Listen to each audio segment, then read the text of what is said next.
there's a lot of different facets between risk management, trading strategy and discipline and trading psychology that goes into it. And if you don't have those together, then you're in for a world of pain. And you can start and get skin in the game, but you've got to really track your mistakes and learn from them. Otherwise, you're going to keep making those mistakes, and you're going to be in a world of hurt and confusion. On this episode of Early Bird, Sebastian Gunjali, head of strategy at Krill. Sebastian joins the podcast today to talk about why most traders suck and why you probably want to avoid being a day trader. If you're an investor looking to stay on top of the latest market trends, then you're listening to the right podcast. This is Early Bird, and I'm your host, Stephen Lerner. Before we get to today's discussion, let me tell you how you can save time and beat the market through Early Bird, a free daily email newsletter featuring commentary about the latest trends in stocks, cryptocurrency, and equity crowdfunding.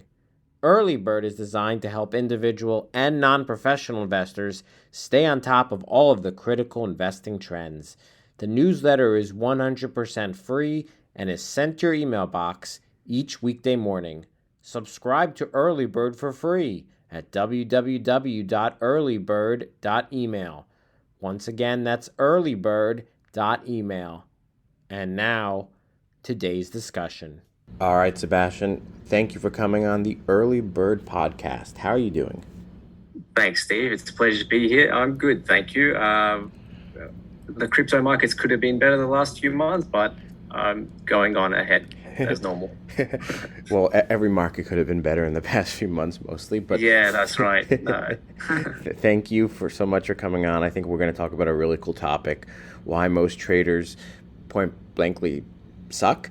But before we get into that, Sebastian, tell the audience a little bit about yourself, your background, 30 seconds. What should the audience know about you? Yeah, sure, Steve. So I was a legal consultant for a few law firms, and I assisted them with matters related to blockchain and cryptocurrency. And after leaving the legal firms, I had kind of in my spare time developed some trading strategies, and I had been trading full-time by that time for a few years. And during that I also fell into advising some crypto projects and as a freelancer. And some of those got acquired successfully. And from there, I moved over to Europe where I met the Krill team. And we spoke about their platform, which I think had quite a bit of potential. And I joined them after realizing that there was a lot of potential to actually be had. And here I am now. Nice.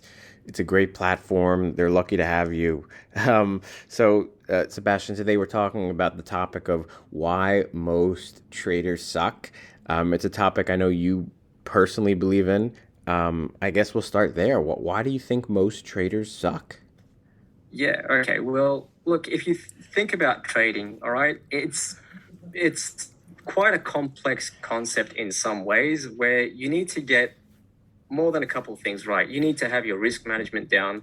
You need to have a profitable trading strategy. You need to have a good, strong discipline. And you need to have the psychology down as well. And you can break these down, but it's not something that you can just teach to people. And I don't think a lot of people that enter into it realize how hard it can really be. It can take quite a lot out of you. And trust me, I've lost some hair since starting my trading journey myself. And there's a reason why anywhere between 70 to 90% of traders are losing money, because they enter in expecting profits, and having your first taste of green and seeing your portfolio grow can be quite dangerous. And a lot of traders just get decimated in the markets afterwards because the game is being played against more institutional players and professionals, and the Pareto principle of 80-20 really plays there. You see it where about 10 to 20% of people are making money and 80% of people are either breaking even or just getting completely destroyed, frankly. So it's like anything else. There's some good, but most people in it struggle. Yeah. So I guess the lesson sounds like don't go into day trading, basically, is what you're suggesting. Yeah, look, I get a lot of people asking me, "Hey, man, I want to start day trading," and they kept asking me, "Can I teach them how to be a day trader?" And I would really sit them down and say, "Okay, look, this is something really quite difficult, and you kind of need the discipline of an athlete to get there." I think a lot of people have this idea that becoming a full-time day trader is this concept where you're sitting on a beach, sipping on a pina colada and trading away, just printing money. But the reality is a lot further than that. And it takes a lot of hard work. And a lot of the times things don't go according to plan. You'll have a lot of sleepless nights until you get your head around it. And you need to set rules for yourself. And if you're not the type of person to do that, then you're really going to struggle. And is it really something that you want? I don't think that it's really something a lot of people want when they say they want to become a full-time trader, because I did, and it took me years to get good at it. But in that time, had I dedicated that time to doing anything else that I was passionate about, I could have gotten just as good in a particular hobby and made quite a bit of money. Not that I regret trading, because it was my passion, and I did make a lot of money from it. But for a little, it really isn't. They're seeing the end of the journey in their heads, and they're not seeing the everything in between. So there's quite a lot to keep in mind there, and it can take a lot of out of you. So you can automate that away, and that's why we're building Krill, because you can automate your strategies, your portfolio to someone that's done that work, and you can pursue your own passions and become good at that in the meantime. So with your platform, you're talking about working with a professional trader, right? Yeah, so we've got strategy publishers who publish their strategies on the Krill platform, and by doing and live test, and other people rent that strategy, and you see the results of how certain portfolio management strategies are working on which pairs, and the results they're live. So it's really giving a passive day trading into the hands of the everyday trader. Nice. And the good thing is, with the Krill platform, what amazed me was that over 70% of our traders were beating the market. So that's a pretty big shift from 80 to 90% of traders losing against the market. Yeah, I was going to ask you. It sounds like it's the complete opposite. Normally, you lose money. Let me ask you: when you have new traders come up to you and say, "I want to day trade," what do they tell you the reasons why? Is it what you were saying before? They just want to relax on a beach, or are there other reasons why they want to get into it? Most traders, they see it as a way to get out of working full time for a boss, or working at their company when they've had enough. That's most of the conversations I've had with them. I have taught traders that were serious before, and they were very passionate, and they were. I don't want to say that there's something wrong with them, but they really are that character. They have the personality and characteristics of a trader. They have that discipline to get in there and go through the pain and weather the storms and stick with their plan, so to speak. Nice. That's good to know. This is pretty much the advice you give to every new trader is, hey, you're not going to be good. Might as well do this, or might as well get into more passive investing. Is that right? Yeah, I mean, I have to really deliver the truth to them that you're probably not going to see any profits for the first year. Statistically, you're probably going to lose money. And can you hold out for that long and do that and go grind through it? And if you can, and if you're dedicated, then yeah, a lot of the guys that are good at trading, they're disciplined in other areas of their life, whether they're in a particular sport or they have a hobby that they're dedicated to. That's what they kind of fall into. That makes sense. When we return, we'll hear from Sebastian about why veteran traders are more equipped to handle the markets this year than new traders, and his advice for people who want to day trade. But first, let me tell you where you can become a more informed investor through Early Bird, a free daily email newsletter. Early Bird has commentary on the latest events and trends in stocks, cryptocurrency, and crowdfunding.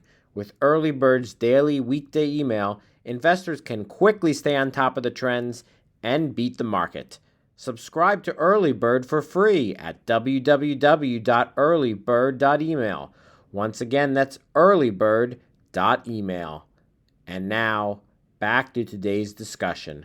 So, Sebastian, today we're talking about why most traders suck. And I want to talk about a little bit about what that means in the context of 2022. You said at the top of the show, crypto markets have been bad. All markets have been bad. The stock market's been bad. It's been pretty bad for the year. Is this year, 2022, more reason to discourage new people from becoming day traders, do you think? Look, there's obviously going to be new people wanting to become traders because we've seen a huge influx of people becoming traders or just making small minor investments and getting to know the markets since the bull market started post pandemic, post the beginning of the pandemic. So you're definitely going to see a lot more people getting into the trading game. Mm-hmm. But at the same time, I know that a lot of people are stressing with the last few months with how the markets are crashing. If you're someone that's just entered since 2021, when things were all green, then you're probably really scared right now with how red your portfolio is after you've been buying and holding. And I don't blame you as a new trader, but with regards to veterans, people that have been holding or trading crypto since 2016, 2015, or 2017, they've been through this before. And me personally, I'm not sweating it. With regards to crypto, I know that it grows in crashes, if that makes sense, because yes. that's what it does. It needs to crash. It'll deflate to a new lower high, and it'll return to a new price eventually. But if you're a new trader, I can understand why you'd be fearful right now. Yeah. So I guess moments like this when the market's down, you're less likely to see new day traders enter the market as opposed to... You're very likely to see a lot of people drop out of the trading game altogether because they'll experience the pain and get out. But you'll also see a lot of people that will get through it, and they'll either optimize the way that they trade or invest. And those are the guys that eventually get better and they learn through the pain, because with trading you learn with skin in the game. I don't think economic theorists do very well as traders at all. You learn by getting in there and taking a loss here and there. That's the only way. Yeah, you gotta fall sometimes in order to get back up. It makes sense. Yeah, that's right.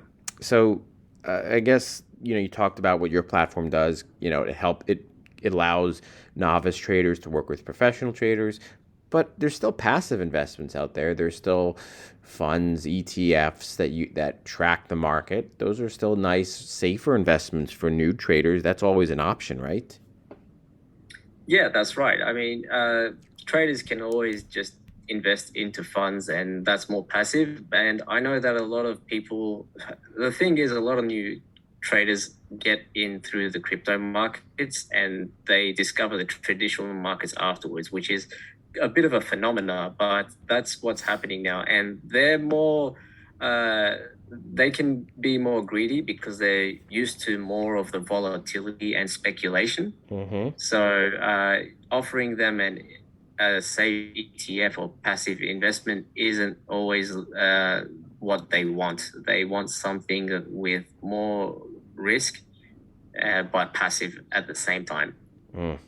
So let me ask you something. The past 2 years since the pandemic started, we've had about 20 million new investors join the market, I think just in the United States alone. Yeah.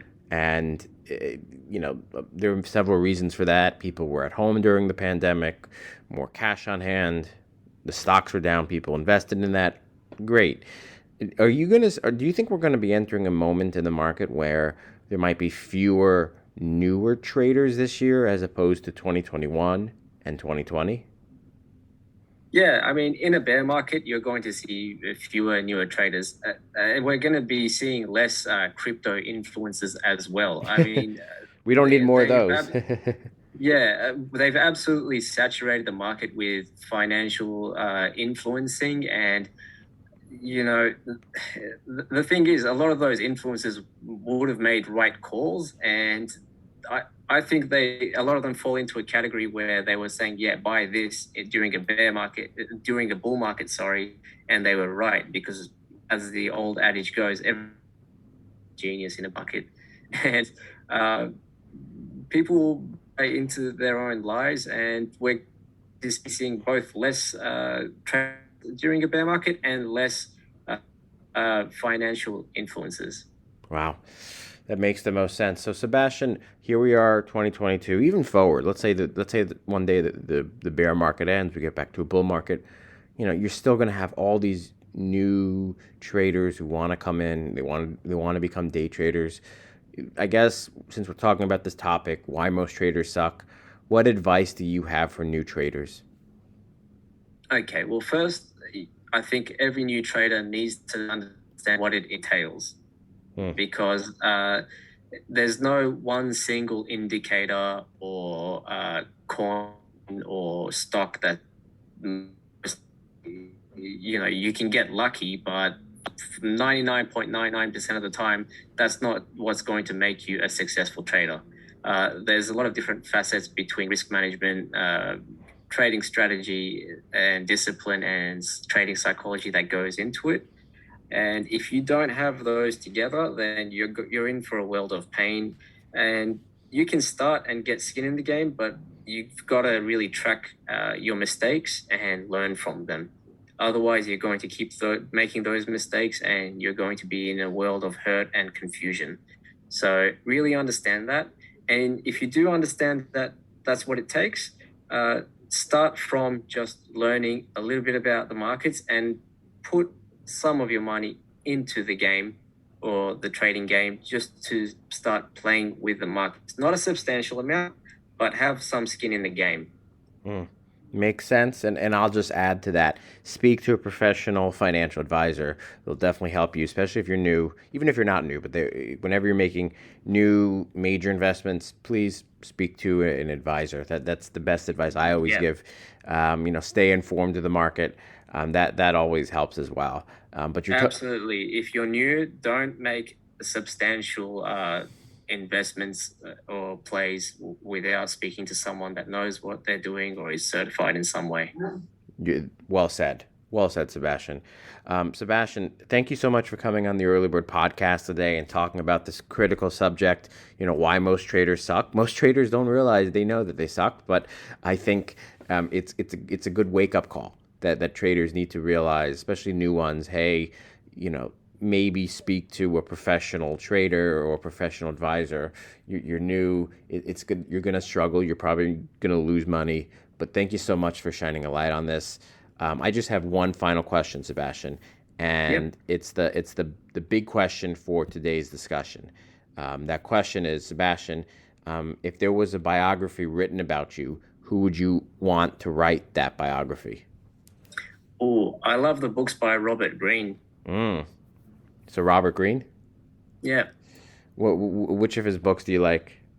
I like the book, The 48 Laws of Power, just because if you're a person that's naturally nice and not overly egotistical, that can really help you when you're getting into a corporate setting, because it can get tough out there entering the legal industry or the finance industry, and you expect everything to be very straightforward, but there's things that you aren't taught in university or in law school that you need to be aware of with regards to human behavior to protect yourself and your career. Well said. Thank you again to Sebastian Ganjali for sharing your insights on trading. And thank you to everyone for listening to today's discussion. We'll be back next week for another episode of Early Bird. Have a great day.